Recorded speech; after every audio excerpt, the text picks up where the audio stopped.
இயேசுவோடு இருந்தவர்கள் என்ற ஒரு பெயர் நமக்கு இருக்குமானால் அந்த தைரியம் ஆண்டவரிடத்திலிருந்து இறங்கி வரும். இரண்டாவது, பரிசுத்த ஆவியானவரால் கொடுக்கப்படுகிற நிறைவு. மூணாவது, தேவனுடைய விசுவாசம் இருக்கணும். ஏன்னா விசுவாசத்தோட தான் தைரியம் உண்டாகும். இந்த தைரியம் உண்டாகணும், இந்த விசுவாசம் உண்டாகணும்னா தேவ வசன பழக்கம் நமக்கு இருக்கணும். வசன பழக்கம்னா என்ன?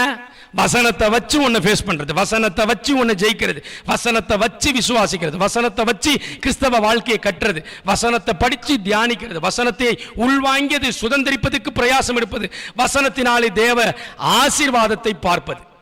அதனாலதான் வசனம் சொல்லுது, என் வசனத்தை கேட்டு அதன்படி செய்கிறவன் பெருமழை பெய்து காற்று பலமாய் மோதியும் அந்த வீடு அசையாமல் இருக்கிறது. ஏனென்றால் அவன் புத்திமான், அவன் என் வசனத்தை கேட்டு அதன்படி செய்கிறபடினாலே எதுவும் அவனை அசைப்பதில்லை.